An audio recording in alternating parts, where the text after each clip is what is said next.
کچھ لوگوں نے 35 کروڑ بھی کہا ہے، 30 مان لو۔ کتنی؟ 30 کروڑ۔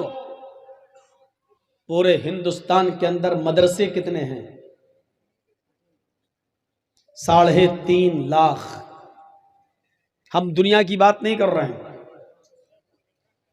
پوری دنیا کے اندر مدرسے کتنے ہمیں نہیں معلوم، ہم انڈیا کی بات کر رہے ہیں۔ اس وقت ہندوستان میں، انڈیا میں مسلمان کتنے ہیں؟ 30 کروڑ۔ مدرسے کتنے ہیں؟ 3.5 لاکھ یا 4 لاکھ۔ ان مدرسوں سے فارغ ہونے والے علماء کی تعداد کتنی ہے؟ تقریباً 50 لاکھ اب تک۔ اب آپ جائزہ لیجئے، مسلمان کتنے؟ 30 کروڑ۔ مدرسے کتنے؟ 3.5 سے 4 لاکھ۔ علماء کتنے؟ 50 لاکھ۔ مسجدوں میں آنے والے نمازی کتنے؟ only 2%، صرف 2%۔ کیا کہیے گا؟ 30 کروڑ مسلمانوں میں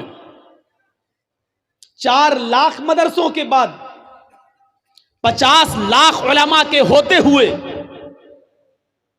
مسجدوں میں نماز پڑھنے والوں کی تعداد صرف 2%۔ جمعے کے دن یہ تعداد بڑھ جاتی ہے 5%۔ رمضان میں یہ تعداد ہو جاتی ہے 10%۔ عید اور بقرعید کی نماز میں یہ تعداد بڑھ کے ہو جاتی ہے 15 سے 20%۔ میں پوچھنا چاہتا ہوں کہ 5 وقت کی نمازوں میں 98% مسلمان کہاں ہے؟ ہم کیا کر رہے ہیں؟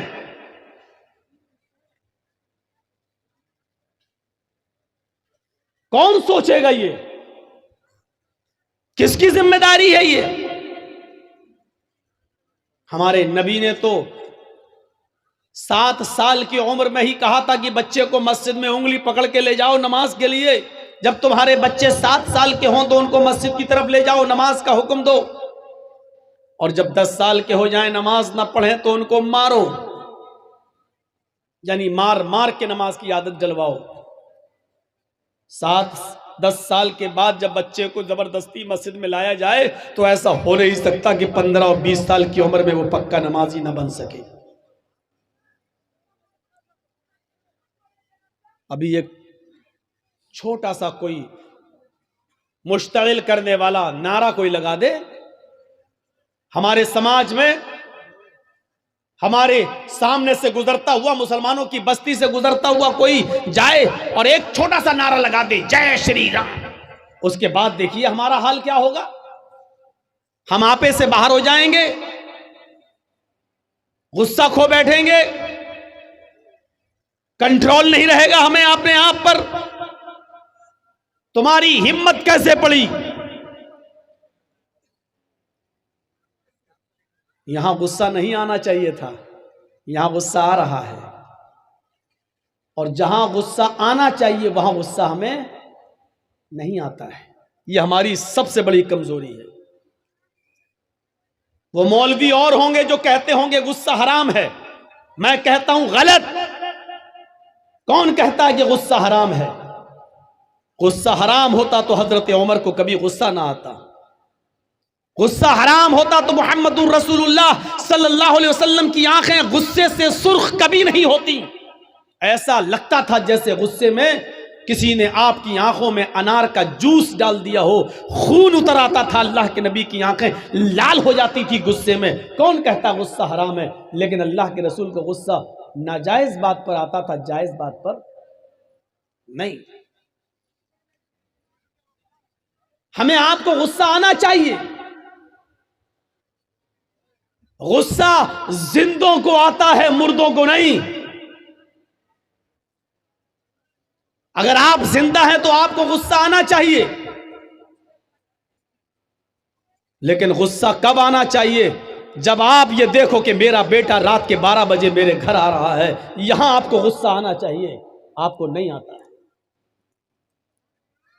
آپ کی بیٹی 15 16 18 سال کی اپنے گھر سے اکیلے نکلتی ہے، اکیلے مارکیٹ جاتی ہے، اکیلے شاپنگ کر کے جب گھر واپس آتی ہے تو یہاں آپ کو غصہ آنا چاہیے، یہاں غصہ آپ کو نہیں آتا ہے۔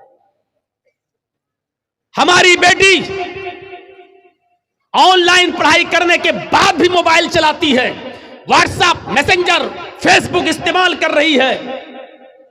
جب تک وہ یوٹیوب پر گانے نہ سن لے، کوئی مووی نہ دیکھ لے، تب تک وہ بستر پہ سونے نہیں جاتی ہے۔ یہاں ہمیں غصہ آنا چاہیے، لیکن یہاں ہمیں غصہ نہیں آتا ہے۔ ہماری بیوی بے پردگی کا مظاہرہ کرتی ہے، یہاں ہمیں غصہ آنا چاہیے، لیکن ہمیں غصہ نہیں آتا ہے۔ ہمارے گھر میں اسلام کی دھجیاں اڑائی جا رہی ہیں، یہاں ہمیں غصہ آنا چاہیے، لیکن یہاں ہمیں غصہ نہیں آتا ہے۔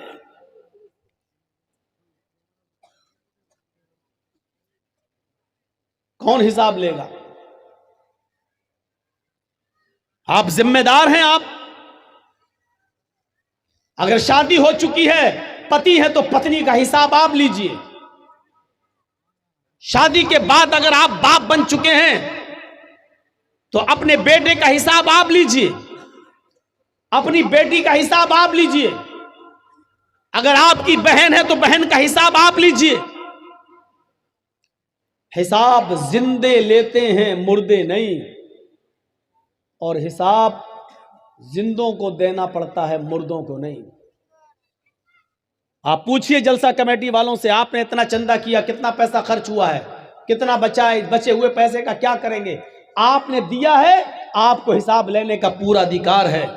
آپ کے ہاں مدرسہ چلتا ہے، مدرسے میں آپ چندہ دیتے ہیں، آپ دیتے ہیں تو آپ کو حساب لینے کا حق ہے، اور مدرسے کی کمیٹی کو، مینجمنٹ کمیٹی کو حساب دینے کا پورا اختیار ہے، پورا حق ہے۔ حساب زندے لیتے ہیں، حساب مردے نہیں لیتے۔ حساب زندے دیتے ہیں، حساب مردے نہیں دیتے۔ مردے تو دیتے ہیں فرشتوں کا حساب، اور قیامت کے دن دیں گے وہ اللہ کے سوال و جواب کا حساب۔ میرے بھائیوں، زندگی میں اگر آپ زندہ ہو تو حساب لینا سیکھیے اور حساب دینا سیکھیے۔ حضرت عمر ممبر کے اوپر کھڑے ہیں مسجد میں جمعے کا خطبہ دینے کے لیے، اور جیسے ہی کہتے ہیں الحمدللہ نحمدہ ونستعینہ، ایک نوجوان کھڑا ہوتا اور کہتا ہے کہ اے عمر، میں تمہیں خطبہ نہیں دینے دوں گا۔ حضرت عمر نے کہا وجہ بتاؤ، ریزن بتاؤ، کارن بتاؤ، سبب بتاؤ، کیا ہے؟ اس نے کہا اے عمر، پہلے یہ بتاؤ کہ آج نیا کرتا تم پہن کر آئے ہو، یہ نیا کرتا تمہارے پاس کہاں سے آیا؟ تمہاری تنخواہ بیت المال سے، تمہاری سیلری تو اتنی نہیں ہے کہ نئے کپڑے بنوا سکو، پھر یہ نیا کپڑا تمہارے جسم پر، تمہاری باڈی پر، تمہارے شریر پر کہاں سے آیا؟ آج ہمت نہیں ہے، آپ اپنے گاؤں کے مکھیا سے بھی حساب لے لو، سرپنچ سے بھی حساب لے لو، اتنی ہمت نہیں ہے آپ کے اندر۔ ہمت اسلام پیدا کرتا ہے۔ وہ نوجوان عمر فاروق جو بات بات پر غصہ ہو کر گردن اڑا دیتے تھے، ان سے حساب لے رہا ہے، اور حضرت عمر کو جائز بات پر غصہ، ناجائز بات پر غصہ آتا ہے، جائز بات پر نہیں۔ اس کا حساب لینے کا حق ہے، اس نے لیا ہے۔ ہم سے اگر پوچھ لے کوئی تو ہم غصہ ہو جائیں گے۔ ہم اپنے گاؤں کے ایک معمولی مکھیا سے پوچھ لے بھی غصہ ہو جائے گا، تیرے باپ کا کیا، میں نے خرچ کیا تھا چناؤ میں، تو مجھ سے کون حساب لیتا ہے؟ میں نے 3 کروڑ خرچ کیا تو 5 کروڑ کماؤں گا نہیں، تیرے باپ کا کیا جا رہا ہے؟ آپ حساب نہیں لے سکتے۔ وہ ایک ہوتا ہے سیاسی لیڈر، ایک ہوتا ہے سیاسی مدبر۔ یہ چیز اب حیدرآباد اور مہاراشٹر اور ممبئی اور دلی کی تقریروں میں بولنے میں ذرا اچھا لگتا ہے۔ اب یہاں ہم مدبر بولنے کے بعد اب آپ کو سمجھائیں کہ مدبر کس کو کہتے ہیں۔ یہ بڑا عجیب مسئلہ ہے۔ یہ بنگال میں تو، اور جہاں بنگلہ ماحول ہے، حالانکہ سب سے زیادہ پیار ہمیں بنگالی میں ملا، یہ بھی کوئی، اس میں بھی کوئی شک نہیں۔ ہم پورے ہندوستان جاتے ہیں، اس میں بھی کوئی شک نہیں، سب سے زیادہ پیار ہمیں بنگالی میں ملتا ہے۔ لیکن سب سے زیادہ کم اسپیڈ اور سلو اسپیڈ میں ہمیں یہی بولنا پڑتا ہے۔ کیوں؟ کیونکہ میں جانتا ہوں بہت تیز اسپیڈ میں بولوں گا تو سر سے اوپر چلی جائے گی میری ہندی اردو، تو اس لیے سمجھانا بھی پڑتا ہے۔ ایک ہوتا ہے سیاسی لیڈر، پولیٹیکل لیڈر، اور ایک ہوتا ہے مدبر، عقل و شعور سے کام کرنے والا لیڈر۔ سیاسی لیڈر اور سیاسی مدبر میں فرق ہوتا ہے، اور بہت فرق ہوتا ہے۔ سیاسی لیڈر صرف اپنے لیے سوچتا ہے، اور سیاسی مدبر اپنی قوم کے لیے سوچتا ہے۔ دونوں میں فرق دیکھیے۔ سیاسی لیڈر صرف اپنے لیے سوچتا ہے، اور سیاسی مدبر اپنی قوم کے لیے سوچتا ہے۔ سیاسی لیڈر اپنے آپ کو جتانے کے لیے قوم کی عزت و آبرو سے کھلواڑ کر جاتا ہے، لیکن سیاسی مدبر اپنی قوم کے لیے اپنی زندگی کو داؤں پہ لگا دیتا ہے۔ دونوں میں فرق سمجھیے گا آپ، سمجھ رہے ہیں نا؟ تو یہ سوچنے کی ضرورت ہے، سوچنے کی۔ تو حضرت اس زمانے میں جو حکومت چلایا کرتے تھے، جو خلافت کیا کرتے تھے، وہ سیاسی لیڈر نہیں تھے، سیاسی مدبر تھے۔ وہ اپنے لیے کچھ نہیں کماتے تھے، وہ اپنی قوم کو اور اپنی برادری کو اور اپنے سماج کو اوپر اٹھانے کی کوشش کرتے تھے۔ ان دونوں میں فرق ہے۔ بتائیے، حضرت محمد رسول اللہ اس دنیا سے گئے تو کیا تھا ساتھ میں؟ کیا آپ نے سیاست نہیں کی؟ کیا آپ نے حکومت نہیں چلائی؟ آپ تعجب کریں گے، آج ایک معمولی ایم پی، ایک معمولی نیتا، ایم پی تو بہت دور کی بات ہو گئی ہے، ایم ایل اے تو بہت دور کی بات ہو گئی ہے، ایک معمولی گاؤں کا سرپنچ، گاؤں کا مکھیا اگر مرتا ہے تو اس کے گھر میں بھی اتنی زمین و جائیداد چھوڑ کے جاتا ہے کہ اس کی 7 پشتوں تک اولادیں کھاتی رہیں آرام سے اور اس کو تکلیف نہ ہو۔ لیکن سیاسی مدبر جب اس دنیا سے اڑتا ہے تو اس کے پاس کچھ نہیں ہوتا۔ حضرت عائشہ فرماتی ہے کہ کچھ لوگ رات میں نبی اکرم کو دیکھنے آئے جبکہ آپ اس دنیا سے رخصت ہو چکے تھے، انتقال ہو چکا تھا۔ سب سے زیادہ ڈسٹرب آپ لوگ کر رہے ہیں ویڈیو بنا کر، سامنے والے۔ آپ لوگ بیٹھیے، وہ لوگ بیٹھے ان کو دیکھنے دیجئے، آپ لوگ بیٹھ جائیے، نہیں تو پیچھے جائیے، غلط بات ہے یہ۔ یہاں سے ہٹیے آپ لوگ، یہ اس لیبل میں کریے، یہ اس کے لیبل میں، یہاں سے چلیے آپ۔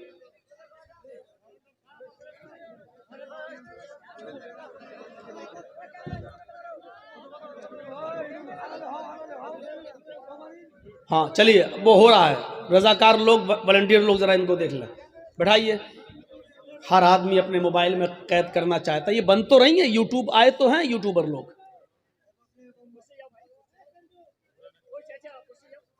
بس بیٹھ جائیے۔ تو سنیے، سیاسی لیڈر جب مرتا ہے تو بہت کچھ اپنے اور اپنی اولاد کے لیے اور اپنے رشتہ داروں کے لیے چھوڑ کے مرتا ہے۔ سیاسی مدبر جب اس دنیا سے جاتا ہے تو اس کے پاس کچھ نہیں ہوتا۔ محمد رسول اللہ صلی اللہ علیہ وسلم جب اس دنیا سے گئے، ابو بکر صدیق اس دنیا سے گئے، عمر فاروق اس دنیا سے گئے، تو ان کے پاس کیا تھا؟ ہم تو صرف ایک علاقے کے ذمہ دار ہو سکتے ہیں، حضرت عمر تو 22 لاکھ مربع میل کے ذمہ دار تھے۔ 22 لاکھ مربع میل، جانتے ہو؟ یہ عراق، ایران، جو آج اسرائیل ہے، یہ فلسطین، شام، اردن اور الجزائر، یہ مصر، یہ سارے ملک ان کے انڈر میں تھے۔ آج تو یہ الگ الگ کنٹری ہیں، یہ سب حضرت عمر فاروق کے انڈر میں تھے، لیکن اس دنیا سے گئے تو خالی ہاتھ گئے۔ نبی اکرم کی حالت یہ تھی کہ جب آپ کا انتقال ہوا، دن بھر لوگ دیکھتے رہے آپ کی شکل، آتے گئے، دیکھتے گئے، خالی کرتے گئے حجرہ۔ کچھ لوگوں کو جتنا لیٹ پتا چلا وہ لیٹ میں آئے، ایک جماعت رات میں آئی، اللہ کے رسول کی شکل دیکھنا چاہتی ہے لیکن اندھیرے میں شکل نہیں دکھ رہی۔ کہا امی عائشہ، اللہ کے نبی کا چہرہ کیسے دیکھیں، تھوڑا سا چراغ جلا دو۔ چراغ سمجھتے ہیں نا ہمارے ہاں جو بھی ہوتا ہو، چراغ جلا دیجئے، چراغ، تاکہ ہم چہرہ دیکھ لیں۔ حضرت عائشہ رونے لگی اور روتے ہوئے کہتی ہیں، کیوں میرا مذاق اڑاتے ہو اے باہر سے آنے والو؟ کیوں محمد کے گھرانے کی انسلٹ کرتے ہو؟ کیوں میری زبان سے ایسے جملے کہلوانا چاہتے ہو جو ہم کہنا نہیں چاہتے؟ کہا اما عائشہ ہم نے کون سی انسلٹ کر دی؟ ہم نے تو صرف یہ کہا کہ چراغ جلا دو، ہمیں نبی کا چہرہ صحیح سے دیکھنا، اندھیرے میں دکھ نہیں رہا ہے، کیا میں آخری بار دیدار بھی نہ کروں؟ تو حضرت عائشہ فرماتی ہیں کہ تمہارے سردار نے، تمہارے نبی نے، یہ پیغمبر جو اس دنیا سے رخصت ہو گئے ہیں، انہوں نے میرے گھر میں اتنا تیل بھی تو نہیں چھوڑا ہے کہ میں چراغ جلا کر تمہیں اپنے شوہر کا، اپنے پتی کا تمہیں چہرہ دکھا سکوں۔ تو سیاسی لیڈر اور سیاسی مدبر میں فرق ہوتا ہے۔ سیاست کرنا برا نہیں ہے، اگر سماج کے لیے کی جائے تو بہت اچھی بات ہے، سماج کی سیوا کے لیے کی جائے تو بہت اچھی بات ہے، قوم کی خدمت کے لیے کی جائے تو بہت اچھی بات ہے۔ حضرت عمر سے کہا عمر حساب دو، یہ نیا کرتا کہاں سے آیا؟ حضرت عمر فاروق نے کہا اس کا جواب میں نہیں، میرا بیٹا دے گا۔ کھڑے ہو جاؤ بیٹے۔ حضرت عبداللہ ابن عمر کھڑے ہوئے اور کہنے لگے کہ بیت المال میں جو چادریں آئی تھیں، یہ بیٹھ جائے تب بتائیے گا ہم کو۔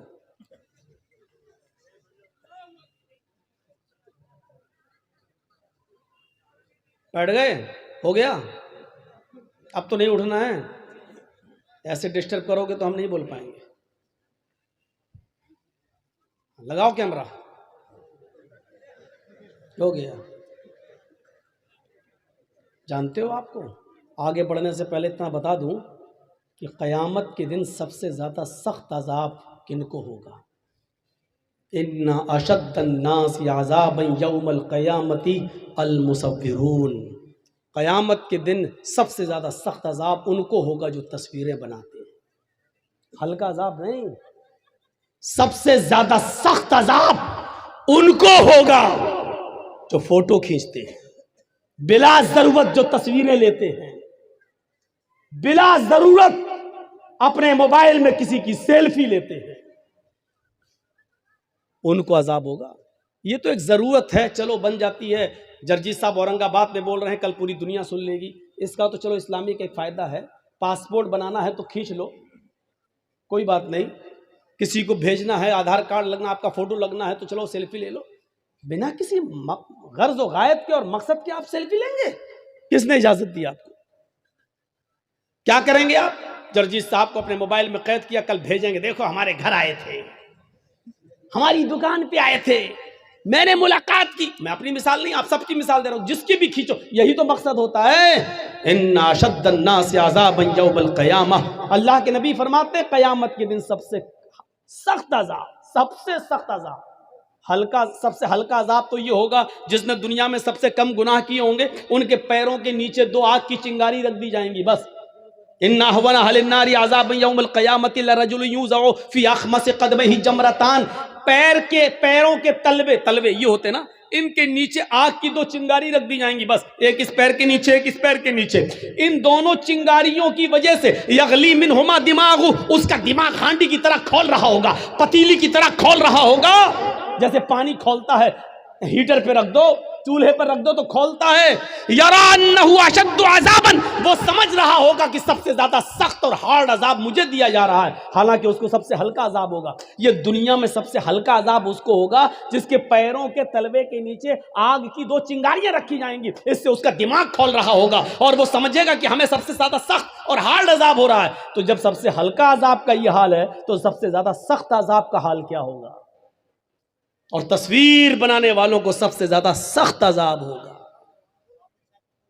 اب دیکھتا ہوں میری تقریر ختم ہونے کے بعد کتنے لوگ میری سیلفی لیتے ہیں، اور جو سیلفی لیتا ہے اس کا مطلب وہ جلسہ سننے نہیں آیا ہے، اس کا مطلب اس کو اسلام سے محبت نہیں ہے، اس کا مطلب یہ ہے کہ وہ قرآن و حدیث پر عمل نہیں کرنا چاہتا ہے، اس کی نیت خراب ہے۔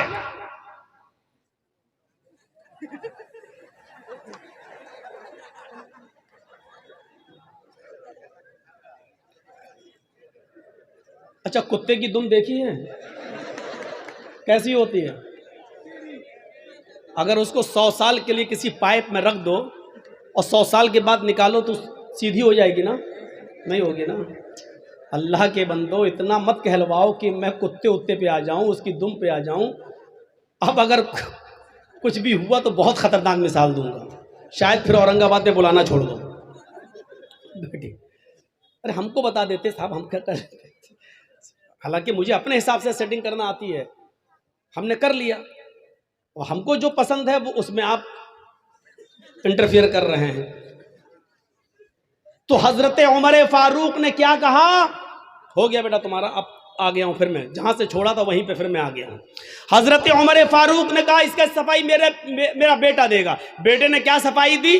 بیٹے نے صفائی دی کہ بہت سی چادریں آئی ہوئی تھی بیت المال میں, بہت سی چادریں, اور سب کو ایک ایک چادر تقسیم ہونا تھی, بٹنا تھا, تو سب کے درمیان ایک ایک چادر بانٹی گئی. میرے باپ کے حصے میں بھی ایک چادر آئی, میرے باپ کے حصے میں بھی ایک چادر آئی. میرے باپ نے اسی چادر کا کرتا بنا لیا, اسی چادر کا پنجابی بنا لیا, قمیص بنا لی. حضرت عمر نے کہا نوجوان تجھے حساب مل گیا, جواب مل گیا, کیا میں اب خطبہ دینا شروع کر دوں؟ اس نوجوان نے کہا نہیں ابھی میں سیٹسفائی نہیں ہوا. یہ لیجئے, اس نوجوان نے کہا کہ ابھی میں سیٹسفائی نہیں ہوا, ابھی میں مطمئن نہیں ہوا, سنتشٹ نہیں ہوا. حضرت عمر نے کہا اب کیا ڈاؤٹ ہے تمہیں؟ اس نے کہا امیر المومنین ایک ایک چادر تو سب کو ملی تھی, میرے حصے میں بھی تو ایک چادر آئی تھی, ایک چادر میں میری قمیض نہیں بنی. تم تو ہم سے زیادہ لمبے ہو, ہم سے زیادہ چوڑے ہو, ہم سے زیادہ موٹے ہو, جب میری قمیض نہیں بنی تو آپ کی کیسے بن گئی؟ یہ لو. حضرت عمر نے کہا بیٹے اس کا بھی جواب دو, ورنہ عمر کبھی بھی منبر رسول پر قدم نہیں رکھے گا. اگر آج تمہارے باپ کے اوپر الزام لگ گیا تو کبھی زندگی میں محمد کے منبر پر چڑھنے کے لائق نہیں رہوں گا. اپنے آپ کو دیکھیے کیسے پاک و صاف رکھتے تھے. یہی سب باتیں اس سائنٹسٹ نے پڑھی تھی تو کہا تھا کہ اسلام سے بہتر کوئی مذہب نہیں ہے, لیکن جب حالات دیکھے کہ اپنے بھائیوں کی بھی زمین پر قبضے کرنے والے سب سے زیادہ مسلمان, غریبوں کی جائیدادوں پر قبضہ کرنے والے اور یتیموں کا مال بھی کھا جانے والے سب سے زیادہ مسلمان, تب اس نے کہا تھا کہ دنیا کی بگڑی ہوئی قوموں میں سب سے زیادہ بگڑا ہوا مسلمان. بیٹے نے کہا اے نوجوان سب کو ایک ایک چادر ملی تھی, میرے حصے میں بھی ایک چادر آئی تھی, میرے باپ کے حصے میں بھی ایک چادر آئی تھی. جب ایک چادر میں میرے باپ کی قمیض نہیں بن رہی تھی تو میں نے اپنے حصے کی بھی چادر اپنے باپ کو دے دی. میری اور اپنی دونوں چادر ملا کر میرے باپ نے قمیض بنا لی. وہ نوجوان کھڑا ہوتا اور کہتا امیر المومنین اب میں مطمئن ہو گیا, اب مجھے سکون مل گیا, اب میں سیٹسفائی ہو گیا, اب آپ خطبہ دیجئے. تب حضرت عمر فاروق نے خطبہ دینا شروع کیا. حساب زندہ لیتے ہیں اور حساب زندہ دیتے ہیں. میرے بھائیوں مردوں سے حساب نہ لیا جاتا ہے نہ دیا جاتا ہے. آپ کے پاس کسی آدمی پر 5,000 10,000 روپے وہ مر گیا, اب آپ اس مردے سے مانگنے نہیں جائیں گے کیونکہ وہ مر گیا, اس کے گھر والوں کے پاس جائیں گے, ان کو مرضی ہوگی تو دیں گے, ورنہ کہیں گے کہ ہم نے تھوڑی لیے تھے, میرے باپ نے لیے تھے, میرے فلاں نے لیے تھے, ہمیں تو نہیں معلوم, نہ انہوں نے کبھی بتایا, نہ ڈائری پہ لکھا ہے, نہ ہمیں اس کی وصیت کر گئے, ہم کیوں دیں؟ میرے بھائیو حساب زندوں سے لیا جاتا ہے. آپ اپنے بیٹے کا حساب لو, آپ اپنی بیٹیوں کا حساب لو, آپ اپنی بیوی کا حساب لو, آپ اپنے سماج میں رہتے ہو, سماج کا سردار آپ کا حساب لے, آپ سردار کا بھی حساب لے سکتے ہیں. میرے پیارے ساتھیو اسلام یہی شکشا لے کر ہمارے سامنے آتا ہے اور یہی بتاتا ہے, یہی چیز تو ہے اسلام کی سب سے بڑی خصوصیت. اسلام کیا ہے آپ کو بتا دوں, اسلام مکمل ہے, دنیا کا کوئی دھرم مکمل نہیں ہے. آئیے تھوڑا سا تقابل کر لیتے ہیں, ذرا دوسرے مذہبوں کو بھی سامنے رکھ کر اسلام کی سچائی کی طرف آتے ہیں. دنیا میں مکمل اگر کوئی دھرم ہے, مکمل سمجھتے نا کمپلیٹ, اگر کمپلیٹ کوئی ریلیجیس کوئی مذہب ہے تو کیا ہے؟ اسلام. دنیا میں سب سے زیادہ مکمل کمپلیٹ اگر کوئی مذہب ہے تو وہ اسلام ہے. نبی اکرم سے پہلے کون تھے؟ حضرت عیسیٰ علیہ السلام, لیکن عیسائیت کمپلیٹ نہیں ہے. حضرت عیسیٰ علیہ السلام کے حالات 3 سال سے زیادہ آپ کو نہیں ملیں گے. پوری بائبل پڑھ جائیے, 3 سال سے زیادہ عیسیٰ علیہ السلام کے حالات نہیں ملیں گے. ابراہیم علیہ السلام کی زندگی کے 5 سال سے زیادہ کے حالات نہیں ملیں گے. موسیٰ علیہ السلام کی زندگی کے 4 سال سے زیادہ حالات آپ کو نہیں ملیں گے.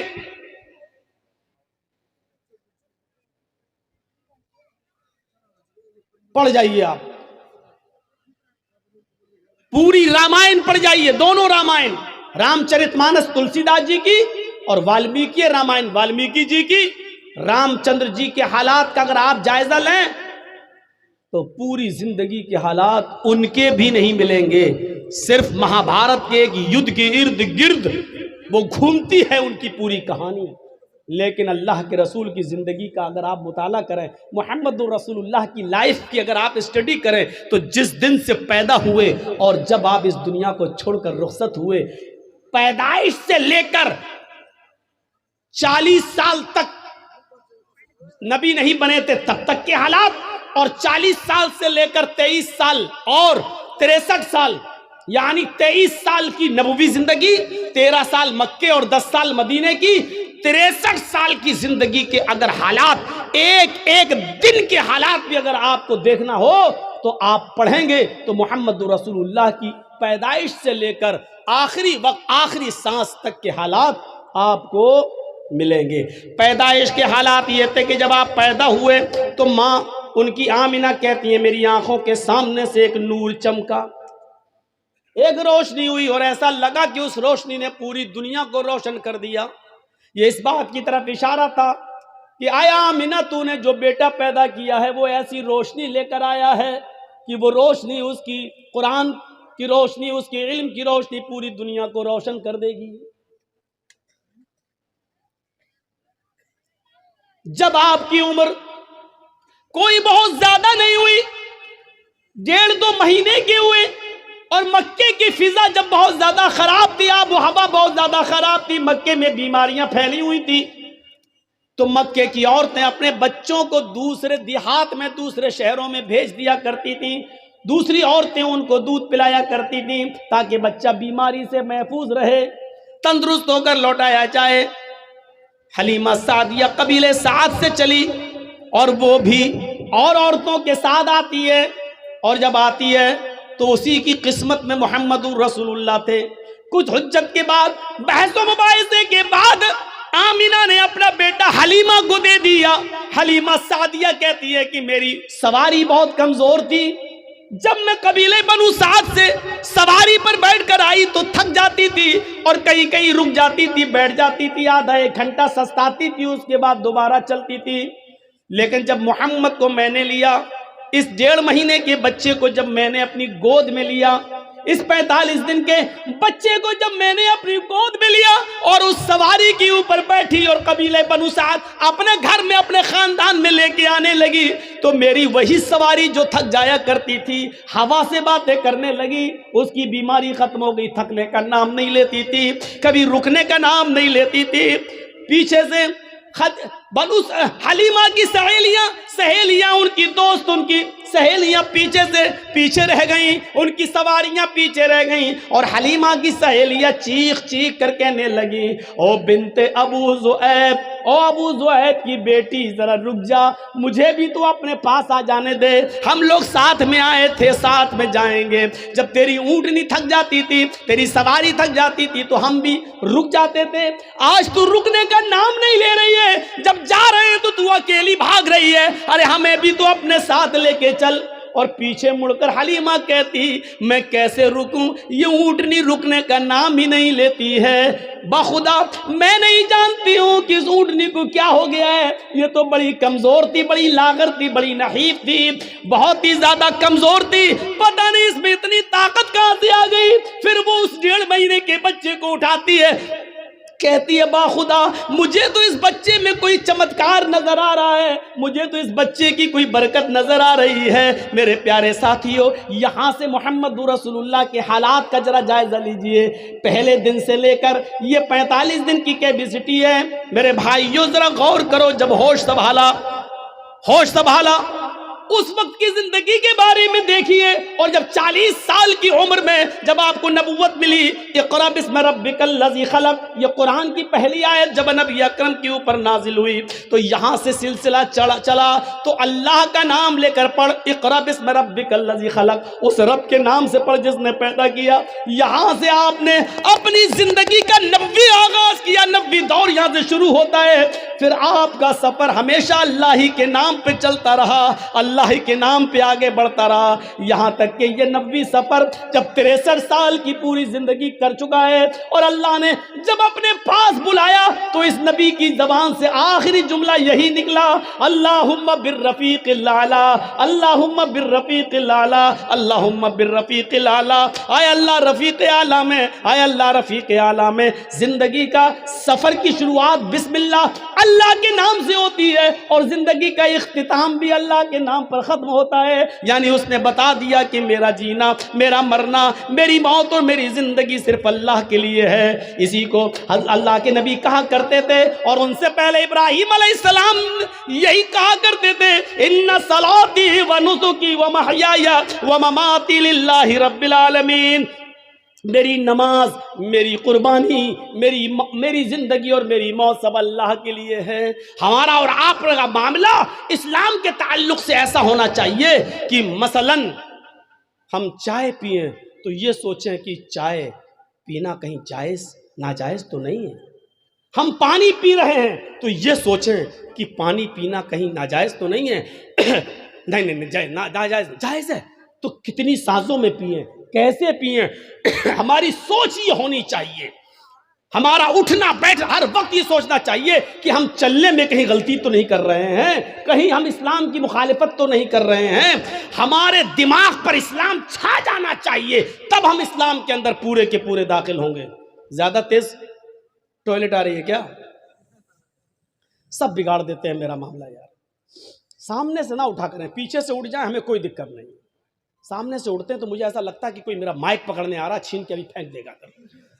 ایسا ہو چکا ہے میرے ساتھ، اس لیے تھوڑا ڈر لگتا ہے مجھے۔ پیچھے سے اڑ جایا کرو۔ اب ہم کو لگتا ہے کہ پولیتھین منگایا کریں گے، جس کو زیادہ تیز آئے وہ یہی کر لیا کریں گے، اچھا نہیں لگتا یار۔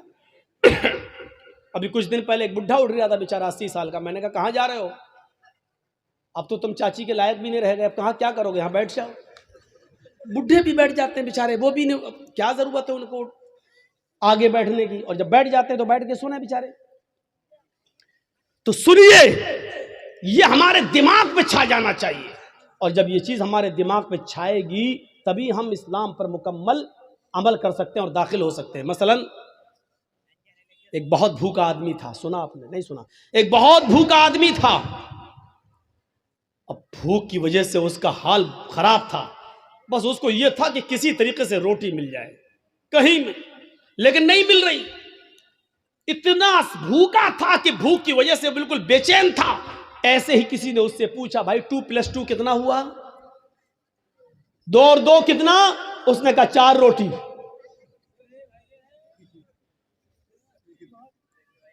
وہ 4 موبائل بھی کہہ سکتا تھا، وہ 4 مائک بھی بول سکتا تھا، وہ 4 گلاس بھی بول سکتا تھا، وہ 4 پلیٹ بھی بول سکتا تھا، لیکن نہیں۔ اور کیا ضرورت تھی 4 مائک، 4 پلیٹ، 4 گلاس بولنے کی؟ اس سے تو اتنا پوچھا گیا 2+2 کتنا، 2 اور 2 کتنا؟ اس کو جواب دینا چاہیے 4، لیکن اس نے کیا کہا 4 روٹی۔ کیوں کہا روٹی؟ کیونکہ اس کے دماغ میں وہی بھرا پڑا تھا کہ ہمیں کھانا کہیں سے مل جائے۔ یہاں تک کہ سوال کا پہلا حصہ تو صحیح دیا، لیکن آگے روٹی کہہ گیا، 4 کے بعد روٹی، کیونکہ اس کے دماغ میں وہ روٹی بھرا ہوا، کھانا مل جائے۔ میرے بھائیوں، یہی ہمارا اسلام کے ساتھ یہی سلوک ہونا چاہیے۔ ہم اٹھیں تو سوچیں کہ اسلام کی مخالفت تو نہیں ہو رہی ہے، ہم بیٹھے تو سوچیں کہ ہمارا بیٹھنا غیر اسلامی تو نہیں ہے، ہم چلیں تو سوچیں کہ ہمارا چلنا غیر اسلامی تو نہیں ہے، ہم شادی کریں تو سوچیں کہ ہمارا چلنا غیر اسلامی تو نہیں ہے، ہم کھائیں پیئیں یا جو محنت، جو بزنس، جو کاروبار کر رہے ہیں اس کے بارے میں سوچیں کہ کہیں غیر اسلامی تو نہیں ہے۔ جب تک ہم ایسا نہیں کریں گے ہم اسلام کے اندر پورے کے پورے داخل نہیں ہو سکتے ہیں۔ اسلام مکمل ایک مذہب ہے، کمپلیٹ، کیونکہ اسلام نے کوئی چیز باقی نہیں چھوڑی ہے۔ میں نے کہا نا، ان لوگوں کی زندگی کے صرف 4 سال کے حالات موجود ہیں، بس۔ عیسیٰ علیہ السلام کے 3 سال کے حالات موجود ہیں۔ آج چلے جائیے عیسائیوں کے پاس اور پوچھئے کہ شادی کیسے ہونی چاہیے، عیسائی نہیں بتا پائیں گے۔ کیوں نہیں بتا پائیں گے؟ ان کو معلوم ہی نہیں ہے۔ کیوں؟ عیسیٰ علیہ السلام نے شادی ہی نہیں کی تھی۔ جب شادی نہیں کی تو ان کو شادی کے حالات معلوم نہیں، شادی کیسے ہونا چاہیے۔ یہ پوری بائبل پڑھ جاؤ، شادی صرف اتنا لکھا ہے کہ اپنی زندگی اگر پاکیزہ گزارنا چاہتے ہو تو شادی کر لو، بس اتنا لکھا ہے۔ اپنی زندگی پاکیزہ گزارنا چاہتے ہو تو شادی کر لو، لیکن شادی کیسے کرو، کس عمر میں کرو، لڑکی بڑی ہونی چاہیے یا چھوٹی ہونی چاہیے، پھر شادی کے بعد بیوی کے ساتھ کس طرح رہو، مہر کتنا ہونا چاہیے، یہ تمام چیزیں بائبل بتانے سے خاموش ہے۔ وید آپ پڑھیں تو ویدوں میں بھی لکھا ہے کہ رام چندر جی نے بھی شادی کی تھی، لہذا تم وواہ کر کے اپنے آپ کو سرکشت کر لو۔ لیکن شادی کیسے ہونا چاہیے یہ آپ کو نہ ویدوں میں ملے گا، نہ رامائن میں، نہ گیتا کے اندر، کہیں پر بھی آپ چلے جائیے پورا منظر آپ کو نہیں مل سکتا، کیونکہ کوئی دھرم کمپلیٹ نہیں ہے۔ اسلام سے پوچھئے، محمد رسول اللہ سے سوال کیجئے کہ شادی کیسے کرنا چاہیے، تو اللہ کے نبی صلی اللہ علیہ وسلم کی شریعت جواب دے گی جیسے محمد رسول اللہ نے 25 سال کی عمر میں اپنی سے 15 سال بڑی حضرت خدیجہ کو اپنے نکاح میں لائے، یہ نہیں دے گا کہ یہ ہم سے عمر میں بڑی ہے اور اس کا پہلا شوہر طلاق دے چکا ہے یا انتقال کر چکا ہے، یہ بیوہ ہے، کسی کی شوہر مر گیا، یہ اس کے بعد کی بچی ہوئی بیوی ہے اور خدیجہ کے 2 بچے بھی ہیں، ہم شادی کر لیں گے تو اس کو بھی سنبھالنا پڑے گا۔ یہ سب نہیں سوچا، بلکہ آپ نے نکاح کر لیا۔ خدیجہ نے پیغام بھیجا تھا، اللہ کے نبی صلی اللہ علیہ وسلم نے اپنے چچا ابو طالب سے مشورہ کرنے کے بعد ایکسیپٹ کر لیا۔ شریعت جواب دے گی کہ بڑی عمر کی عورتوں سے نکاح کرنا کوئی برا نہیں ہے۔ پھر شریعت یہ بھی کہتی ہے، محمد رسول اللہ جواب دیں گے کہ میں نے عائشہ سے بھی نکاح کیا جو ہم سے عمر میں بہت چھوٹی ہیں، لہٰذا اگر کوئی چھوٹی عمر سے شادی کرنا چاہے تو چھوٹی عمر کی لڑکی سے بھی نکاح کیا جا سکتا ہے، اس میں کوئی برائی نہیں ہے۔ لیکن رہنا ویسے، اگر تمہاری بیوی عمر میں بڑی ہے تو ویسے رہو جیسے میں خدیجہ کے ساتھ رہا، اگر تمہاری بیوی عمر میں چھوٹی ہے تو ویسے رہو جیسے میں عائشہ کے ساتھ رہا۔ غور کیجئے، آپ کو ایک ایک چیز کا ثبوت ملتا چلا جائے گا، کوئی چیز باقی نہیں ہے، یہاں تک کہ سونے کے آداب تک لکھے، میاں اور بیوی کو کس طرح اپنی زندگی گزارنا چاہیے وہ تک ملے گا، یہاں تک کہ میاں اور بیوی کے جسمانی اور شاریرک سمبند کیسے ہونا چاہیے جناب محمد رسول اللہ نے اس کو بھی باقی نہیں چھوڑا، اور وہ بھی بتا دیا، کیونکہ اسلام ایک کمپلیٹ مذہب ہے۔ جیسے ماں اور باپ اپنے بچے کو انگلی پکڑ کے چلنا سکھاتے ہیں، ماں کے پیٹ سے بچہ پیشاب اور پائخانہ کرنے کو صاف کرنے کا طریقہ سیکھ کے نہیں آتا، وہ اپنے ماں اور باپ سے سیکھتا ہے، اسی طریقے سے محمد رسول اللہ نے بھی ہمیں انگلی پکڑ کے چلنا سکھایا ہے، سب کچھ بتا دیا ہے کہ تمہیں ایسا کرنا ہے، ایسا کرنا ہے، ایسا کرنا ہے، ایسا کرنا ہے۔ یہ کمپلیٹ مذہب ہے، کمپلیٹ مذہب ہے اسلام، اسی لیے اس کو مذہب کہا گیا ہے۔ باقی اور دوسرے مذہب جو ہیں وہ مذہب نہیں ہے، مذہب نہیں ہے، ازم ہے۔ ہندو ازم ہے، عیسائی ازم ہے، جین ازم ہے۔ ازم کا مطلب ہوتا ہے جس میں باؤنڈری نہ ہو، اور مذہب کا مطلب ہوتا ہے جس میں باؤنڈیشن ہو، جس میں باؤنڈیشن ہو۔ کچھ جانور حلال ہیں، کھا سکتے ہو، لیکن ہر جانور نہیں کھا سکتے ہو۔ چائے پی سکتے ہو، دودھ پی سکتے ہو، لیکن ہر پینے والی چیز نہیں پی سکتے ہو، شراب نہیں۔ اچھا مولانا شراب تو چھوڑو، بیڑی سگریٹ وہ بھی نہیں، ایک باؤنڈیشن ہے۔ مولانا اس پہ بول دیجئے، اس پہ بول دیں گے تو پھر کون بلائے گا، کیونکہ سارا معاملہ تو اسی پہ ٹکا ہوا ہے پورے اورنگ آباد کا۔ اب ٹکا ہے تو کوئی کیا کرے، لیکن اس کی وجہ سے کوئی حق بات بولنا چھوڑ دے، پھر فرق کیا رہ جائے گا، پھر بات کیا رہ جائے گی۔ میرے پیارے ساتھیوں، حق بات اگر آپ کے اور ہمارے خلاف جائے تو جانا چاہیے۔ مولانا کو باؤنڈیشن نہیں کرنا چاہیے، نہیں اس پہ نہیں بول سکتے، اس پہ بول سکتے، اس پہ نہیں، ہمیں اپنے آپ کو سدھارنا چاہیے. اسلام کو اپنی مرضی کے مطابق ہمیں اور آپ کو نہیں ڈھالنا ہے، بلکہ اسلام کے منشا کے مطابق ہمیں اور آپ کو چلنا چاہیے. یہ ہونا چاہیے اسلام، یہ ہونا چاہیے اسلام. تو میرے بھائیو، یہ مکمل ایک مذہب ہے اسلام، کمپلیٹ ایک مذہب ہے اسلام. اس کے اندر اٹھنا، بیٹھنا، لیٹنا، سونا، جاگنا، کھانا، پینا، شادی بیاہ، ہر چیز کا طریقہ آپ کو اس کے اندر ملے گا. شادی کا طریقہ کیا ہے؟ ہمارے یہاں کیا ہوتا ہے؟ لڑکے کی بارات جا رہی ہے، بارات 300 آدمی جا رہے ہیں صاحب، گاڑیاں 100 150 200 آدمی جا رہے ہیں. سنیے گا منشا کیا اسلام کا. جا رہے ہیں بارات میں، جا رہے ہیں. حاجی صاحب کے بیٹے کی بارات ہے. حاجی صاحب سمجھ رہے ہیں نا؟ سعودی عرب گئے تھے حج کر کے، بہت سی ٹوپی ووپی لا کے سب کو بانٹا تھا انہوں نے. سعودیہ سے رومال بھی لائے تھے، ڈلا ہے لال رنگ کا رومال. حاجی صاحب نے شادی کے دن اوڑھا ہے، بیٹے کی شادی ہے، داڑھی پہ ہاتھ پھیر رہے ہیں، منہ میں پان چل رہا ہے. جرجیت صاحب پوچھ رہے ہیں حاجی جی آج تو ماشاءاللہ جوان لگ رہے ہو، کیا بات ہے، چہرے پہ بڑی رونق ہے. بیٹے کی بارات جا رہی، میرے بیٹے کی بارات جا رہی. اچھا بارات کیا ہوتی ہے معلوم ہے؟ بارات، یہ بارات کا تصور کہاں سے آیا؟ 100 150 200 سال پہلے جب ہمارے ہندو بھائیوں میں جب وہ اپنے لڑکے کی بارات کسی دوسرے شہر میں لے جاتے تھے تو ڈر ہوتا تھا کہ کہیں لوٹ نہ جائے قافلہ، کہیں یہ لوگ لوٹ، اکیلے اگر لڑکا لڑکی شادی کر کے آئیں گے تو کہیں لوٹ نہ لیے جائیں، سونا چاندی زیورات لٹ جائیں. تو ایسا نہیں ہوتا تھا. پھر وہ لوگ 100-50 آدمی کو لے کے نکلتے تھے گھوڑوں پر، جو بھی چیز ملتی تھی اس پہ جاتے تھے دوسرے شہر، اور وہاں سے لڑکی کی ودا کرا کے اپنے ساتھ لاتے تھے تاکہ لوٹے نہ جائیں اور قافلے والے سامان نہ لوٹ لیں. تو وہاں سے یہ رسم نکلی اور نکلتے نکلتے آج اس نے بارات کا نام پا لیا. بارات کا آج یہ حال ہے، ایک گھر سے دوسرے گھر میں بھی بارات جا رہی ہے تو 200 آدمی چاہیے. ان کو بارات نہیں کہنا چاہیے. سچ پوچھو مولانا جرجیس کے حساب سے تو ان کو چور کہنا چاہیے، ڈکیت، ڈاکو. یہ باراتی نہیں ہے، ڈکیت جا رہے ہیں، ڈاکو. لڑکی والے کے گھر ڈاکہ ڈالنے جا رہے ہیں. وہاں جا کے بیٹھ گئے صاحب، جیسے ان کے باپ کا گھر ہو.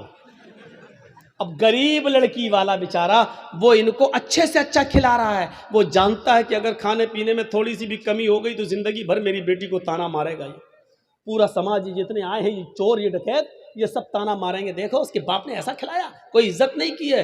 تو بیچارہ وہ ان چوروں کا پیٹ بھرنے کے لیے ان ڈکیتوں کا حلق تک ٹھوس دیتا ہے، لو کھاؤ، پہلے ناشتہ پھر کھانا، یہاں تک ٹھوس دیتا ہے اس کے صرف اس لیے کہ میری بیٹی کا گھر بس جائے. جبکہ اس کا قرض ادا کرنے کے لیے بیچارہ سالوں سال اس کا بیاج دیتا رہتا ہے لیکن قرض ادا نہیں کر پاتا ہے. یہ کون سوچے گا؟ ان غریب لڑکیوں کے جو ہاتھ پیلے نہیں ہو رہے ہیں، یہ کون سوچے گا؟ ذرا تصور کرو کہ ایک موٹر سائیکل پہ وہ لڑکا کیسے بیٹھ جاتا ہے. ہر صاحب بڑی اچھی گاڑی ہے ماشاءاللہ، کہاں سے ملی، کتنے میں خریدی؟ جہیز میں ملی، جہیز میں ملی. ارے اس کو کہنا چاہیے بھیک میں ملی، کہتا جہیز میں ملی. اس کو کہنا چاہیے میرے سسر نے مجھے انٹرنیشنل بھکاری سمجھ کے دی، وہ کہتا گفٹ میں دی. نام بدل گئے. دیکھ لیجئے آپ، جو چیز بھیک میں ملی اس کو کہہ رہا جہیز میں ملی، اس کو کہہ رہا جہیز میں ملی. جس کو کہنا چاہیے میرے سسر نے مجھے انٹرنیشنل بھکاری سمجھ کے دیا، بھیک میں دی، اس کو گفٹ کہہ رہا، گفٹ. ارے نام بدل دینے سے حیثیت نہیں بدل دی جاتی ہے. شراب کا نام دوا رکھ دو تو شراب شرابی رہے گی، دوا نہیں ہو جائے گی. مولانا جرجیس کی شیروانی اتار کر کسی سور کو پہنا دو تو کیا وہ سور مولانا جرجیس بن جائے گا؟ لباس بدل دینے سے سور سور ہی رہے گا، گدھا گدھا ہی رہے گا، کتا کتا ہی رہے گا، بھیک بھیک ہی رہے گی. اس کا نام دہیج جہیز رکھ دینے سے معاف کرنا، بھیک کا نام نہیں بدل جائے گا. عورتوں نے ننگے پن کا نام فیشن رکھ دیا. کیا رکھ دیا؟ فیشن، اللہ کے رسول نے تو نہیں کہا وہ فیشن ہے، اللہ کے نبی نے تو کہا نساء کاسیات عاریات، ایک ایسا زمانہ آ جائے گا کہ تم عورتوں کو دیکھو گی کہ وہ کپڑے پہنے ہوں گی لیکن ننگی ہوں گی۔ اللہ کے نبی نے تو یہ کہا تھا کہ وہ کپڑے پہنے ہوں گی لیکن ننگی ہوں گی۔ کپڑا پہننے کے باوجود بھی کوئی ننگی ہوتا ہے؟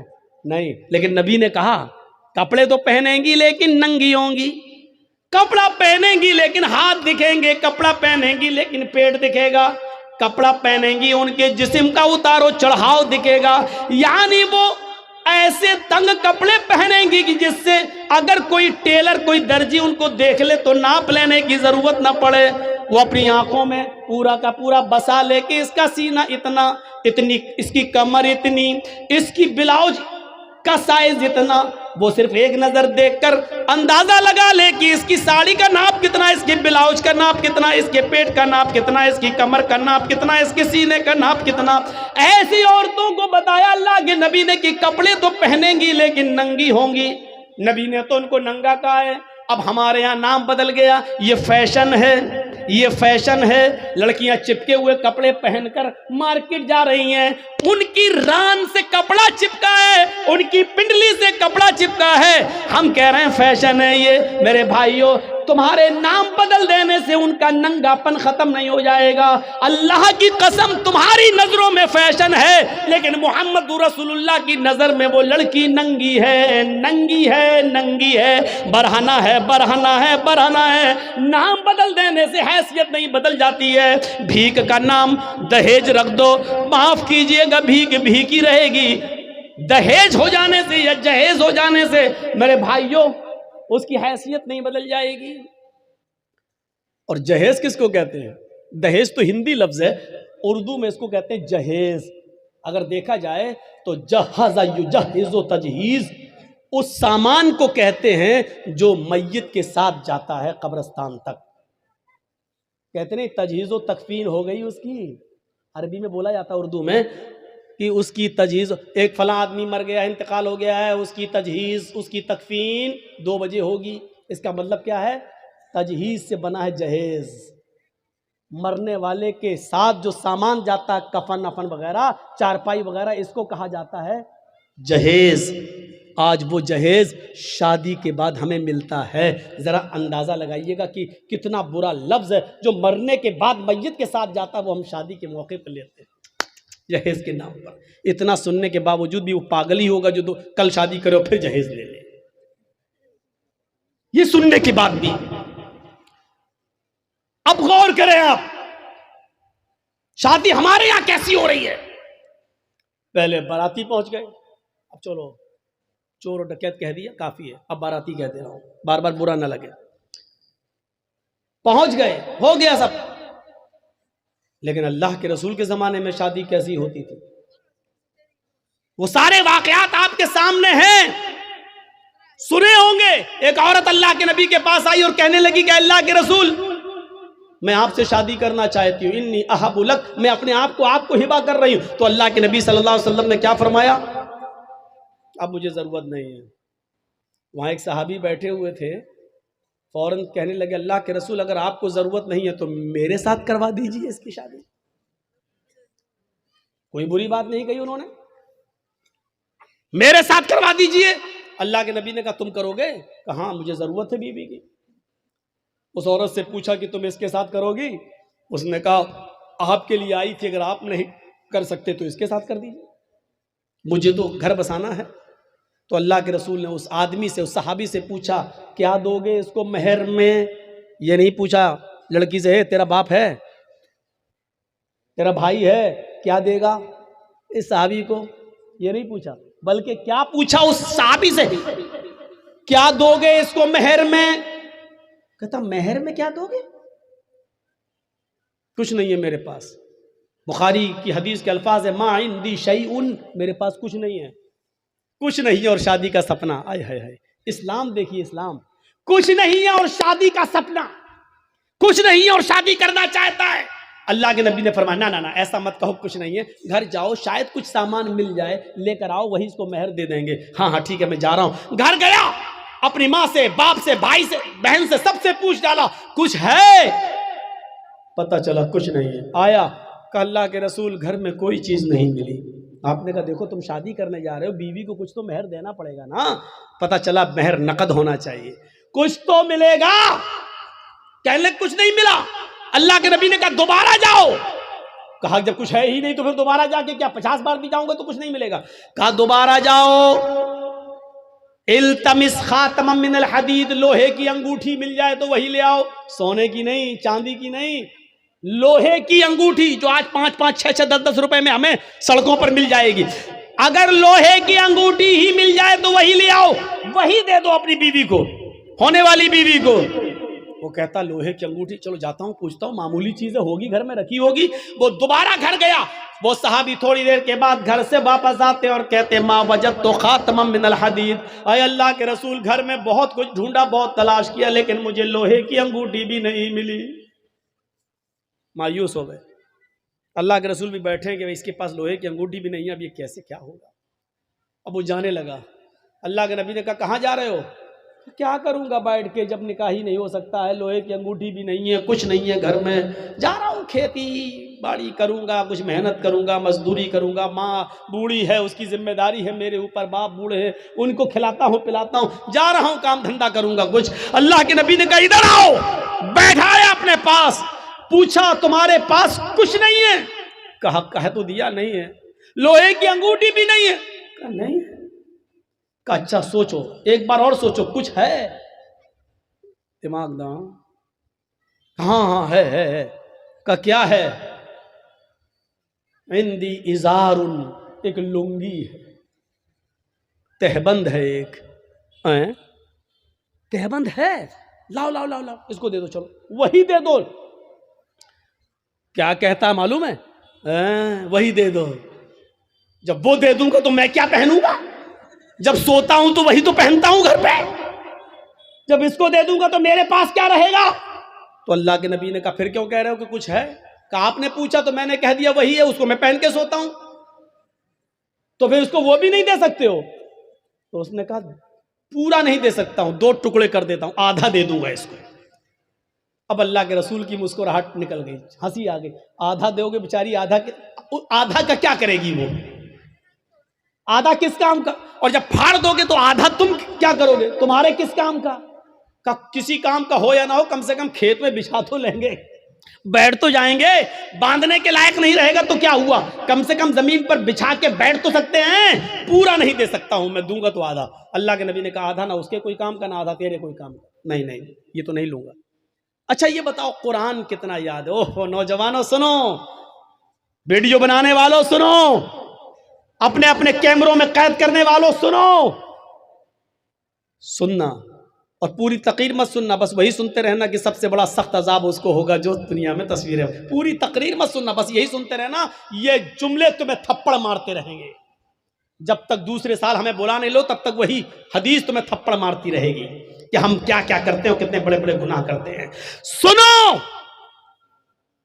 کہا قرآن تمہیں کتنا یاد ہے.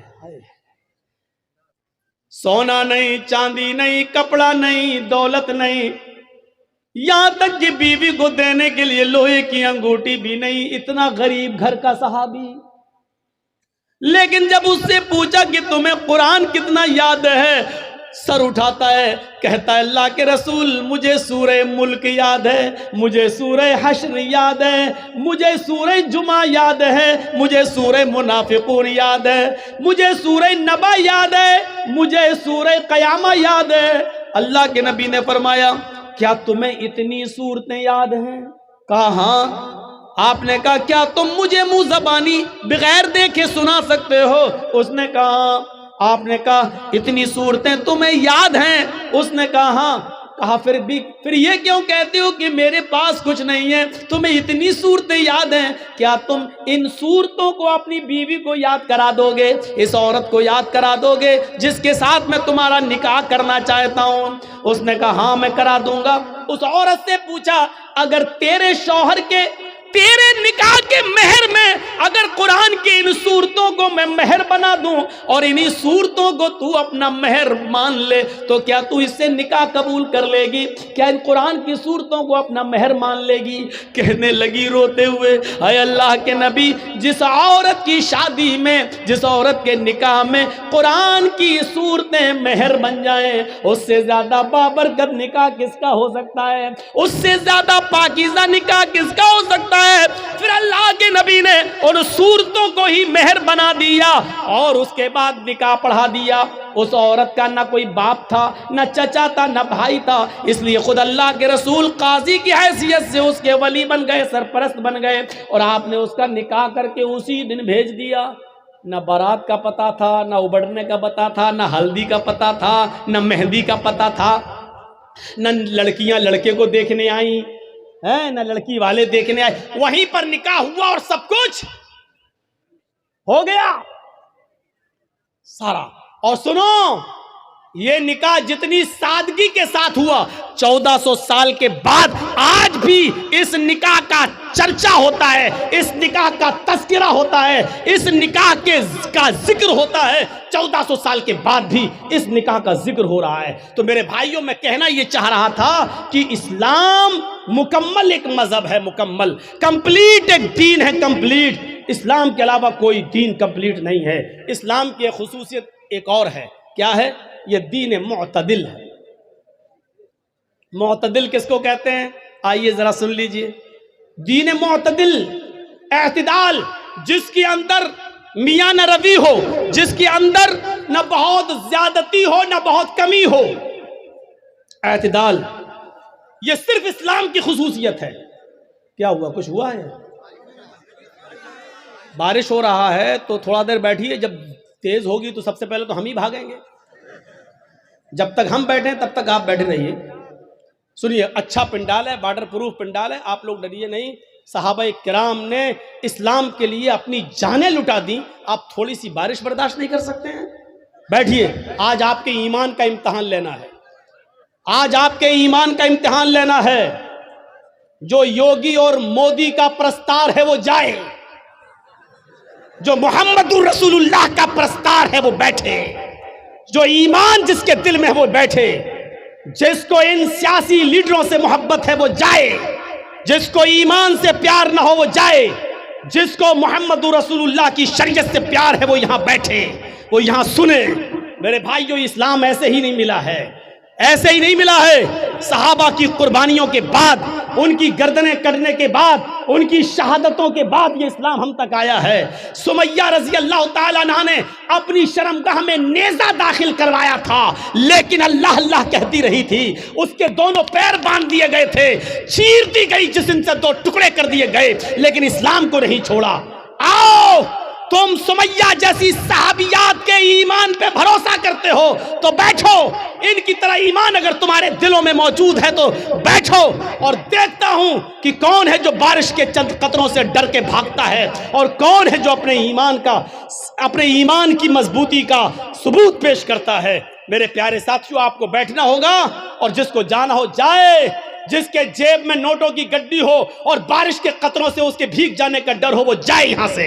مولوی جرجیز کو ایسے جوانوں کی ضرورت نہیں ہے، ایسے جوانوں کی ضرورت نہیں ہے۔ جرجیز کا راہ بڑا مشکل ہے، جرجیز کا راستہ بڑا کٹھن ہے۔ ہمارے راستے پر وہ چلے جو کانٹوں پہ چلنا جانتا ہو، ہمارے راستوں پہ وہ چلے جو آگ کے انگاروں پر جس کو ڈر ہو کہ ہمارے پیروں میں پھلک پڑ جائیں گے وہ جائے، اور جس کو امید ہے کہ ہم آگ کے انگاروں پہ چل جائیں گے قرآن و حدیث کی آواز سن کر، جس کو ایمان کے لیے آگ کے انگاروں پہ چلنا گوارا ہو وہ یہاں بیٹھے۔ اب دیکھتا ہوں کہ کس کے ایمان میں کتنی طاقت ہے اور کس کا ایمان کتنا کمزور ہے۔ میں نے دونوں چیزیں بتا دی ہیں آپ کے سامنے۔ اسلام ایک دین معتدل ہے، میاں نہ روی، برابری، اس کے اندر نہ زیادتی ہے نہ کمی ہے۔ سنیے، اسلام کی پہلی بنیاد 5 چیزوں پر جو رکھی گئی ہے، اس کی پہلی بنیاد کیا ہے؟ کلمہ طیبہ، لا الہ الا اللہ محمد رسول اللہ۔ یہ کلمہ پڑھنا ضروری ہے، لیکن کسی کو زبردستی پڑھوا کر اس کو مسلمان کرنا اسلام کے اندر حرام ہے۔ اس کے بعد اسلام کی دوسری بنیاد آتی ہے نماز۔ نماز فرض ہے، بہت ضروری ہے، لیکن اپنا کام دھندا چھوڑ کے 24 گھنٹے سجدوں پہ سجدے ٹھونکے رہنا، یہ اسلام نے اس کو جائز قرار نہیں دیا ہے۔ جمعے کی نماز فرض ہے ہر مسلمان مرد پر، عاقل اور بالغ پر، لیکن جمعے کی نماز کے لیے صبح آ جاؤ اور شام تک مسجد میں رہ کر سجدوں پہ سجدے کرتے رہو، یہ نہیں سکھایا، بلکہ کہا فَإِذَا قُضِيَتِ الصَّلَاةُ فَانتَشِرُوا فِي الْأَرْضِ، جب نماز جمعہ ہو جائے تو آپ مسجد خالی کر دو اور رکشہ چلاؤ، لکڑیاں اکٹھی کرو، جنگلوں سے لا لا کر بازار میں بیچو، محنت کرو، مزدوری کرو، کھیتی کرو، باڑی کرو، اور اپنی بیوی اور بچوں کا پیٹ پالو، ان کے لیے محنت و مزدوری کرو۔ اسلام نے یہ شکشا دی ہے۔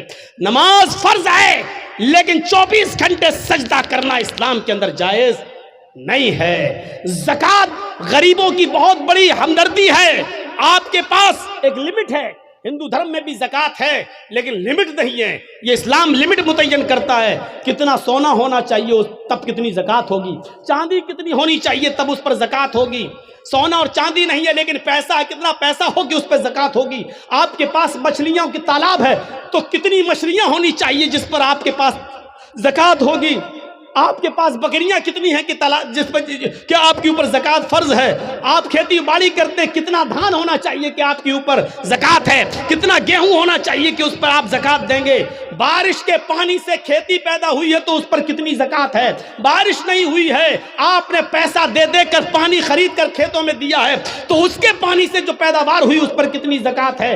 اسلام نے ایک ایک چیز کو کمپلیٹ کر دیا اور بتا دیا ہے۔ موقع نہیں ہے کہ ان ساری چیزوں کو آپ کے سامنے رکھا جائے، آپ کے سامنے رکھا جائے۔ آپ اپنے جس مکان میں رہتے ہیں اس پہ زکوٰۃ ہے یا نہیں، ایک مکان کے علاوہ 2-3 پلاٹ آپ نے اور خرید رکھے ہیں، اس پر زکوٰۃ ہے یا نہیں، اگر وہ مکان پلاٹ آپ کے ہیں تو اس پر زکوٰۃ ہے یا نہیں، اگر اس کو بیچنے کے لیے رکھے ہیں آپ، اس کو بیچیں گے، بزنس کر رہے ہیں، اس کو بیچ کر پھر دوسرا خریدیں گے تو بیچنے کی نیت سے جو آپ نے زمین اور پلاٹ خریدے ہیں تو اس پر زکوٰۃ ہے یا نہیں، ہے تو کتنی ہے، آپ کپڑے کا کاروبار کرتے ہیں اس پہ زکوٰۃ ہے یا نہیں، جس دکان میں بیٹھتے ہیں اس پہ زکوٰۃ ہے یا نہیں، دکان پہ جو مال رکھا ہے اس پہ زکوٰۃ ہے یا نہیں، یہ تمام چیزیں اسلام نے بتا دی ہیں۔ اس لیے کہتے ہیں کہ اسلام ایک مکمل مذہب ہے جو کسی دوسرے دھرم کے اندر آپ کو نہیں ملے گا۔ اتنا لکھا غریبوں کو دو، کتنا دو، کچھ نہیں، کروڑوں والا 1 روپیہ دے کے بھی نکل جا، ہو گیا، لیکن اسلام میں اگر 1 لاکھ روپیہ تمہارے پاس ہے تو 2500 دینا پڑے گا، 2500، اگر 2400 دو گے اور 100 روک لیا تب بھی آپ گناہگار ہیں، یاد رکھیے گا۔ 1 لاکھ ہے، 2500 آپ پر زکوٰۃ بن رہی ہے، اگر آپ نے 2499 روپے دے دیے اور 1 روپیہ روک لیا تو آپ گناہگار ہیں۔ اسلامی حکومت ہوگی تو آپ سے جنگ کی جائے گی، آپ سے قتال کیا جائے گا، آپ سے لڑا جائے گا، اگر آپ 1 روپیہ دینے سے منع کریں گے تو آپ کے خلاف جہاد کیا جائے گا۔ میرے بھائیوں سوچو، یہ اسلامی رولز ہیں، یہ بڑے بیٹھے بڑے بڑے چودھری اور سرمایہ دار، بڑی بڑی بلڈنگوں کے مالک آج جن کے پاس کروڑوں کی ملکیتیں ہیں، حساب لو تم زکوٰۃ دیتے ہو یا نہیں دیتے ہو اپنے مال کی پوری پوری۔ اسلامی حکومت ہوتی تو زبردستی لے لیا جاتا، نہیں ہے، وہ کہے گا بے حق، آج تو مولویوں کو سب سے زیادہ سننا پڑتی ہے، آ گئے صبح صبح میرے پاس لینے، بیٹھو 10 بجے اٹھیں گے، صاحب سو رہے ہیں۔ اللہ کا شکر ادا کرو کہ ان مولویوں نے تمہارے لیے بہت آسانی پیدا کر دی، ورنہ ذمہ داری تمہاری تھی مدرسوں میں پیسہ پہنچانے کی، یہ تمہارے گھر آ کر تمہیں عذاب الہی سے بچا رہے ہیں، تمہارے گھر آ کر، اور تم ان مولویوں کے بارے میں کہتے ہو کہ جاؤ صبح آنا، جاؤ 10 بجے آنا، بھی ہم سو رہے ہیں۔ یہ زمین کہیں پھٹ نہ جائے، اور اے امیر آدمی، اے چودھری، کہیں تو اس زمین کے اندر دھس نہ جائے، دھس نہ جائے۔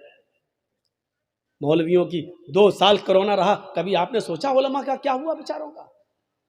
جو مدرسے بند ہوئے ان کا بارے میں سوچا کبھی آپ؟ ایک مولانا صاحب مسجد میں دعا کر رہے ہیں، وہ ویڈیو بڑا وائرل ہو رہا ہے، 26 سال تک انہوں نے کسی مسجد میں امامت کی، 26 سال کے بعد ان کی تنخواہ کتنی ہوئی؟ 12,000۔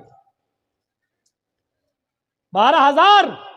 اب وہ مسجد میں جمعہ پڑھانے کے بعد، جمعہ ختم کرنے سے پہلے دعا کر رہے ہیں، اللہ 26 سال میں نے اس مسجد میں جمعہ پڑھایا ہے، اس مسجد میں نماز پڑھائی ہے، آج میری تنخواہ 12,000 ہے، جتنی میری تنخواہ ہے اتنی تنخواہ، اتنا ہی کاروبار، اتنی ہی دولت کا مالک مسجد کے سیکریٹری کو بنا دے، مدرسے کے سیکریٹری کو بنا دے، مسجد کے متولی کو بنا دے۔ سب چپ۔ اس نے کہا آمین بولو، آمین بولو، کوئی آمین ہی نہیں بول رہا۔ کہا کیوں، کیا ہوا؟ تمہیں یہ دعا بری لگ رہی ہے تو کم سے کم مولویوں کے بارے میں بھی تو سوچو. 12 سال سے اس کی تنخواہ 3,000 4,000 سے آیا, 12 سال 26 سال میں اس کی تنخواہ 12,000. یہ قوم کا حال ہے جو اپنے امام کی قدر نہ کر سکے, جو اپنے امام کی تنخواہ نہ بڑھا سکے, جو اپنے امام کو کھاتا اور پیتا ہوا نہ دے سکے, وہ اسلام کے لیے کیا قربانی دے گا؟ کون کرے گا ان کی دیکھ ریکھ؟ میں نے کہا نا 4 لاکھ مدرسے, 50 لاکھ علماء, نتیجہ 2% مسلمان. نماز فرض ہے, دن بھر مصلی بچھا کر نماز پڑھنے کی اجازت نہیں. زکوٰۃ فرض ہے, لیکن اسلام نے یہ بھی نہیں کہا کہ تمہارے پاس جو کچھ سب غریبوں میں دے دو اور خود فقیر بن جاؤ. یہ بھی جائز نہیں ہے. دیکھ رہے ہیں آپ, اور جو ایسا کرتا ہے وہ بیوقوف اور پاگل ہے. اسلام نے جتنا بتایا اتنا دو, اس کے بعد جو اور دے سکتے ہو وہ تمہارا صدقہ و خیرات ہوگا. زکوٰۃ جتنی بنتی ہے اتنی تو دو کم سے کم, لیکن پورا کا پورا سب کچھ لٹا دینا اور اپنے آپ کو کنگال کر دینا, اسلام نے یہ نہیں سکھایا. آخری چیز ہے اسلام کی حج, بہت بڑی نعمت ہے. حج فرض ہے. اگر آپ کے پاس اس وقت حج کی استطاعت ہو گئی ہے لیکن 2 سال کے بعد آپ کی بیٹی کی شادی ہے اور آپ حج کا فارم نہیں بھر رہے تو آپ گناہ گار ہیں, یہ سوچ کر پہلے بیٹی کی شادی کر دیں, اس کے بعد ہم حج کرنے جائیں گے. نہیں, آپ کے پاس حج کا پیسہ ہو گیا, حج کی استطاعت ہو گئی, آپ کو جانا پڑے گا. اس سال فارم بھریے, قسمت میں ہوگا تو آپ کی منظوری آ جائے گی, نہیں ہوگا تو پھر دیکھیے بعد میں دیکھا جائے گا. لیکن بیٹی کی شادی کے انتظار میں آپ رک رہے ہیں تو غلط کر رہے ہیں, کیونکہ بیٹی کی شادی میں خرچ کرنے کی اجازت اسلام نے نہیں دی ہے, لیکن حج کو فرض کیا ہے اور حج کی فرضیت اسلام کے اندر موجود ہے. اور اگر کوئی امیر آدمی جو ابھی تک حج کی استطاعت رکھتا ہے 3-4 لاکھ روپے خرچ کر کے حج کرنے جا سکتا ہے لیکن نہیں جا رہا ہے, اگر اسی حال میں اس کی موت ہو گئی تو مات علی المجوسیہ, تو وہ مجوسیت کی موت مرے گا. یہ اللہ کے نبی نے فرمایا کہ وہ اسلام پر نہیں مجوسیت کی آگ کا پجاری ہو کر مرے گا, اس کا انتقال اسلام کے اوپر نہیں ہوگا. مات علی المجوسیہ, وہ مجوسیت پر مرے گا. ایک حدیث کے اندر آتا ہے مات علی غیر الفطرہ, وہ اسلام کے خلاف غیر اسلام پر مرے گا, یعنی اس کا انتقال اسلام کے اوپر نہیں ہوگا. ہم نے معمولی چیز سمجھ لیا ہے, لیکن اسلام کے اندر حج فرض ہے, وہاں تک جانا ضروری ہے. لیکن یہ بھی نہیں کہا کہ آپ کے پاس وہاں تک جانے کی طاقت نہیں ہے تو اپنی دکان بیچ دو, دکان کا سارا مال بیچ دو, آپ اپنا مکان بیچ دو اور حج کرنے جاؤ, یہ بھی نہیں کہا ہے. اسلام معتدل ہے, اسلام اعتدال چاہتا ہے, بیچ کا راستہ چاہتا ہے. اگر تمہارے پاس طاقت ہے وہاں تک جانے کی تو جاؤ. زکوٰۃ اگر تم پہ فرض ہو رہی ہے تو دو, رمضان کے روزے تم رکھو, لیکن یہ بھی نہیں کہا کہ مسلسل اور پے در پہ رکھتے چلے جاؤ, ہمیشہ رکھو کبھی نہ چھوڑو, یہ بھی نہیں کہا ہے. اگر ایسا کرتے ہو تب بھی گناہ گار ہو. تو یہ اسلام معتدل ہے, اعتدال اس کے اندر ہے, میان روی اور بیچ کا راستہ ہے. اسلام دین السہل ہے, یہ آسانی چاہتا ہے. میں جانتا ہوں کہ نماز فرض ہے, کسی بھی حال میں معاف نہیں ہے, لیکن مولانا جرجیز کو کرسی سے باندھ دیا گیا ہے. کچھ گنڈے ہم سے جے شری رام کے نعرے لگوا رہے ہیں, مار رہے ہیں. اسی وقت اذان کی آواز آتی ہے اللہ اکبر اللہ اکبر. جرجیز صاحب نماز اس وقت بھی معاف نہیں. دیکھ رہے ہیں آپ, جرجیز صاحب کہہ رہے ہیں ظالموں مار لینا مجھے, لیکن نماز کا وقت ہو گیا, کم سے کم مجھے نماز پڑھ لینے دو. یہ کہنا پڑے گا جرجیز صاحب کو. چھوڑ دیتے ہیں تو ٹھیک ہے, لیکن ہاتھ پیر بندے ہیں, نہیں چھوڑ رہے ہیں. ایک بار کہیے ظالموں چھوڑ دو مجھے تاکہ میں وضو بنا لوں. انہوں نے کہا نہیں, تمہارے ہاتھ پیر نہیں کھولے جائیں گے. تب بھی نماز فرض ہے. اگر وضو بنانے کی اجازت نہیں دی جا رہی ہے تو دل میں نیت کر لو وضو کی. سن رہے ہیں, مار پڑ رہی ہے, دشمن سامنے کھڑا ہے, نوجوانوں تمہارے اوپر تو یہ کچھ بھی نہیں ہو رہا ہے اور پھر بھی تم سوتے رہتے ہو, بنے ہو محمد اسلم, محمد اکرم, محمد اظہر, محمد فلاں. اوہ سنو, مار لگ رہی ہے, ڈنڈوں پہ ڈنڈے برسائے جا رہے ہیں, تھوڑی دیر بعد ہماری روح نکل جائے گی, کیونکہ لنچنگ کرنے والوں نے ہمیں چھوڑا نہیں ہے, مار مار کے مار ہی ڈالا ہے. ان کو نشہ ہے کسی طاقت کا، ان کو نشہ ہے کسی کے پاور میں ہونے کا، ان کو معلوم ہے کہ ہم کچھ بھی کر لیں، ہماری کتنی ویڈیو بن جائے، ہمارے اوپر جس کا ہاتھ ہے وہ کچھ نہیں ہوگا، نہ پولیس ہماری FIR کرے گی، اور کرے گی بھی تو سرکار ہمارے مقدمے واپس لے لے گی۔ ان کو معلوم ہے یہ سب کچھ، اس نشے نے ان کو مجبور کر دیا، لیکن نماز اس حال میں بھی پڑھنا پڑے گی۔ آسانی کیا ہے؟ نماز فرض ہے، یہ سختی ہے، لیکن آسانی کیا ہے؟ اگر وہ تمہیں وضو نہیں بنانے دے رہے ہیں تو تم دل میں نیت کر لو وضو کی۔ اگر وہ تمہیں کھول نہیں رہے، قبلے کی طرف تمہارا چہرہ نہیں کرنے دے رہے ہیں، تو دل میں نیت کر لو، اگر میرا چہرہ کھلا ہوتا تو میں قبلے کی طرف کر لیتا۔ اے اللہ، میرے لیے قبلہ آج بدلنے کی طاقت نہیں ہے، میرے لیے یہ لوگ میرا چہرہ قبلے کی طرف نہیں کر سکتے، لیکن اینما تولوا وجوہکم، ہم جہاں کہیں بھی ہیں، جس طرف بھی میرا چہرہ ہے، تو اپنے علم کے اعتبار سے ہر جگہ ہے۔ اے اللہ، میری نیت کو ہی میرے لیے قبلہ بنا دے، لیکن نماز پھر بھی پڑھنا پڑے گی۔ اللہ اکبر کہنے کے لیے ہاتھ نہیں اٹھ رہے ہیں، ہاتھ پیر باندھ دیے گئے ہیں، تو زبان سے ہی کہہ دو اللہ اکبر۔ ہاتھ نہیں باندھ پا رہے ہو تو مت باندھو۔ اب اگر تمہیں ہاتھ باندھ کر دعائیں نہیں پڑھنے کا موقع مل رہا ہے تو ایسے ہی پڑھتے رہو زبان سے، الحمدللہ رب العالمین الرحمن الرحیم مالک یوم الدین۔ نماز اس حال میں بھی تمہیں پڑھنا پڑے گی۔ آسانی یہ ہے کہ جس کنڈیشن میں ہو اسی کنڈیشن میں پڑھ لو، لیکن معاف نہیں ہے۔ سہولت بھی دیکھو، وضو کے لیے وضو نہیں بنانے دیا جا رہا ہے تو دل میں نیت کر لو، ہو گیا۔ یہ ہے آسانی۔ اسلام دین السہل ہے، اتنی آسانی دنیا کی کسی مذہب کے اندر نہیں ہے۔ سفر میں رمضان کا روزہ نہیں رکھ سکتے ہو، سفر میں ہے، جا رہے ہو، چھوڑ دو، کوئی مذائقہ نہیں۔ وَإِن كُنتُمْ فِي سَفَرٍ، اگر تم سفر میں ہو تو تم اس روزے کو چھوڑ دو، جب سفر پورا ہو جائے بعد میں جتنے روزے تمہارے چھوٹے ہیں وہ رمضان کے بعد انہیں پورے کر لو۔ میرے بھائی، یہ قرآن اس بات کی اجازت دیتا ہے، شریعت اس بات کی اجازت دیتی ہے